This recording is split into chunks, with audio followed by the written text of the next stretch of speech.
I found her journal last night. It was hidden away and I wasn't looking for it, just searching for a blanket. Wait, her journal? What did it say? I read the recent entries. She's been acting different lately, so I thought maybe it would explain things. And what I found? It shattered me. What happened? She's been taking off her engagement ring before work and hiding it in her wallet. There's some guy at her job and she's planning to try being with him after our daughter starts school. Are you serious? Did you confront her? I couldn't believe it. I woke her up right away and asked her about it. She admitted everything. Everything? She said nothing physical has happened yet, but she feels a stronger connection with this guy. Apparently, she's been unhappy with me for a long time. Dude, I'm so sorry. What about your daughter? What is she thinking? That's what terrifies me the most. I don't know what this means for our daughter. I can't imagine not spending every evening and morning with her. The thought of her being raised by someone else. I can't believe this. Just a month ago, you were talking about having a second child. I'm completely lost. I don't know what to do. Girlfriend 25, female, cheated and disappeared. I 25, male, moved on with 24 female. Now she's back angry at me. What am I supposed to do? My now ex-girlfriend and I met and started dating early 2022. I always felt on my guard with her because she was a 10 out of 10, and I couldn't figure out why she decided to date me, let alone be in a relationship with me for a year. We went long distance in 2023 because she got a great opportunity to go to Europe for work on a one-year contract. It was huge money and an opportunity for her to travel, but I couldn't afford to go. We video chatted regularly, talked throughout the day by text, and things seemed manageable a few months in. I started feeling anxious because she mentioned a guy she worked with who always hit on her, but she assured me nothing would happen and she really missed me. One week she didn't answer and left me on read for 2 weeks. I finally asked if she was okay and if something happened. She finally answered and said that she had made a mistake and didn't know how to tell me. She wound up going out with that coworker and slept with him. She told me the sex was completely shitty and described a few things and how it made it so weird. Things I wish I didn't know. I told her I was really hurt because she promised nothing would happen and we were still in a relationship.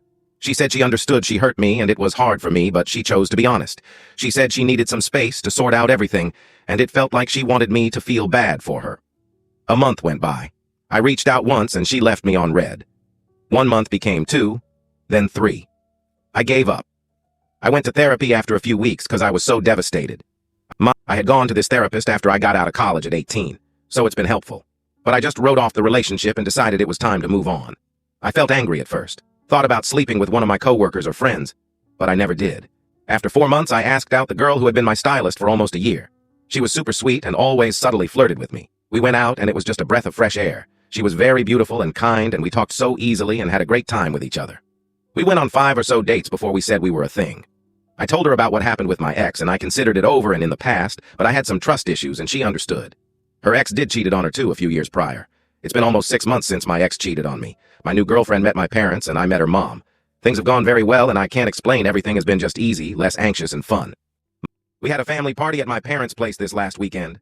I decided to post some photos to my Instagram of me and her doing some of the games and just a photo of us together.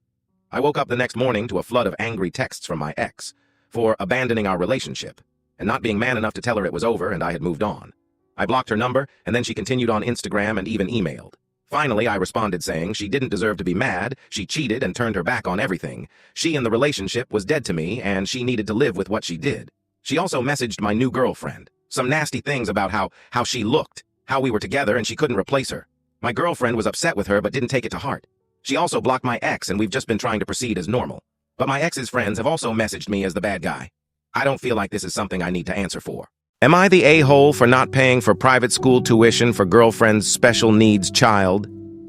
The conflict is between me, 44 male, and my girlfriend, 34 female. My GF and I have been together for 5 years, living together for 2 years. She has a son, 12 male, from a previous relationship. Her son has ASD. In my early 20s, I started a business with my best friend. It has done very well and I am comfortable financially. I was previously married and when I got divorced, ex took more than her pound of flesh financially. So when I got with my GF, I told her her expenses were her expenses, my expenses were my expenses, and we would never get married. She agreed and understood. My girlfriend's son previously went to a local private school. This school provided lots of resources for kids with special needs. He thrived there. My best friend's kids go to the same school. They are not special needs, but the school is good overall, regardless of that. My girlfriend's son's tuition was paid for by his biological dad and girlfriend's dad. Here is where I might be the a-hole. My best friend, a couple of years ago, was diagnosed with an aggressive form of cancer. He unfortunately died this past spring. I promised him I would look after his wife and kids. About a year ago, GF's ex, the bio dad, lost his job and can no longer contribute to tuition. GF's dad cannot cover it. Bio dad paid like 85%. So, GF's son is in public school right now and struggling. Meanwhile, I am paying the tuition for best friend's kids based on my promise to him. GF approached me and asked if I would contribute something so her son could go back to the school. I refused. She called me an AH because I am helping a woman who I am not in a relationship with while refusing to give her the exact same help. I see her point, but we had an agreement when we got together. AITA for telling my sister I get it, she's jealous and still a virgin, after she told me I'd look better in a red wedding dress. I, 29 female, just got married. My sister Tara, 27. Female and I have never had the best relationship. She's always been pretty insecure, and growing up there was a lot of tension between us. I've always tried to be sensitive to it, but it's been hard because she has a tendency to lash out in passive-aggressive ways. It got much worse when I got into a college that she didn't get into. At my wedding, I was mingling with the guest, and Tara came up to me and told me that I would have looked better in red. It's an insult. Basically saying the bride should be in red is calling them a whore, that they are not pure enough to wear white. I told her, I get it, Tara. You're jealous and still a virgin, but this isn't the time to make your insecurities my problem. I didn't shout, but my tone was harsh. Tara stormed off and I could tell some people overheard. My brother later told me I was out of line and should apologize, that I humiliated her in front of everyone. Tara wants an apology and I was being a dick. My dad and mom told me she will have to get over it because this has been an ongoing issue. Am I the a-hole for refusing to sleep on the sofa in my own home?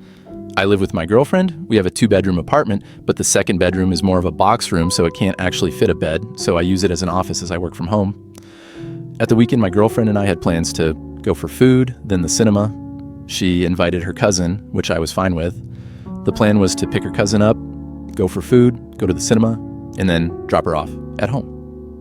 When the movie finished, my girlfriend asked her cousin if she wanted to stay over. Her cousin is 17. Her cousin agreed, and my girlfriend asked me if I'd sleep on the sofa. I said that her cousin can have the sofa, but my girlfriend got annoyed and said her cousin should have the bed. She said her cousin is a guest, so shouldn't have the sofa, but I just said that I live there, so I shouldn't be on the sofa. I said my girlfriend is the one who decided to ask her cousin to stay over, so I shouldn't have to give up my bed. My girlfriend said I was being unreasonable and that it would be wrong to give her cousin the sofa, but I refused to change my mind. Am I the a-hole for not attending my girlfriend's family dinner? My girlfriend invited me to a family dinner that was scheduled on the same night as my best friend's birthday. I had already committed to my friend's celebration and told my girlfriend about the clash. She was upset and felt that I should prioritize her family dinner over my friend's birthday. I tried to explain that I had already made plans and it wouldn't be right to back out last minute. She thinks I'm being selfish for not adjusting my schedule. Am I the jerk for choosing my friend's birthday over her family dinner? My 25 male girlfriend, 20 female, has gotten bigger. What do I do? So my girlfriend has never been a skinny girl. She's always been chubbier, and lately she has gotten bigger again. She eats a lot. I love her a lot, but I've told her that I don't want a big GF. I've tried to get her to walk with me, but she says she has better things to do. She always says that she's so skinny, but she's about 220 pounds. She says she's skinnier than supermodels. She eats a lot of burgers, basically every time we go out. When we're intimate, she always leaves her shirt on. I've never said anything bad at her. She doesn't want to swim with me either. Her mom said that, oh, you've lost weight to her, and she clearly didn't like it. I don't want to be rude now, but she has love hangs, and I'm sorry I find it gross. She sometimes gets called Gorlock on the street by kids. What should I do? How can I help her? Am I the a-hole for firing my time-blind niece from babysitting over the phone? I have 3 kids. They are not old enough to be left alone at home. They are 10, 8, and 7. We had a babysitter, but she is in college now and can't do it. I have a niece that is 16, and she has high-functioning autism. My wife and I agreed to let her babysit when my sister asked. Easy way to have a babysitter, and she gets pocket money to spend. She babysat last week and she was late. We were able to get to our event, but it was annoying. The whole night went well, and the kids had a good time. I informed her she cannot be late since we have places to be. Today, my wife and I had to get to a work function, and we needed to be on time. She was supposed to babysit, but when she was 20 minutes late, I called her and told her not to come. I pulled a favor for my neighbor, and we left. I got a call from my sister pissed that I fired my niece, and it's not her fault she has time blindness. My sister called me a jerk, and my wife is thinking I may be too harsh even if she agrees that her being late is an issue. Falling down the slippery slope of alcoholism, and I'm not even 21 yet. I, 20 me's, am a sophomore in college. I'm not doing so good academically, and my nerves are shot. To cope, I drink, mainly liquor. My grades were already tanked before. I'll take a shot or two before heading out anywhere just to ease any anxiety I might have. At first, it wasn't that bad, as I'd only day drink on weekends, and during the week I only drink after my classes and homework are done. But I started to drink while doing homework, then eventually, as soon as I'm done with my classes for the day. I've sought out help through counseling, and I have an outlet for my woes, but I feel so much pressure from my friends and family that alcohol is the only way to calm me. Worst case scenario for me is I fail school, and I just crash on my friend's couch. I know I'm still young and whatever, but it's really bothering me. I just know without my parents and friends around, I'd get drunk every day.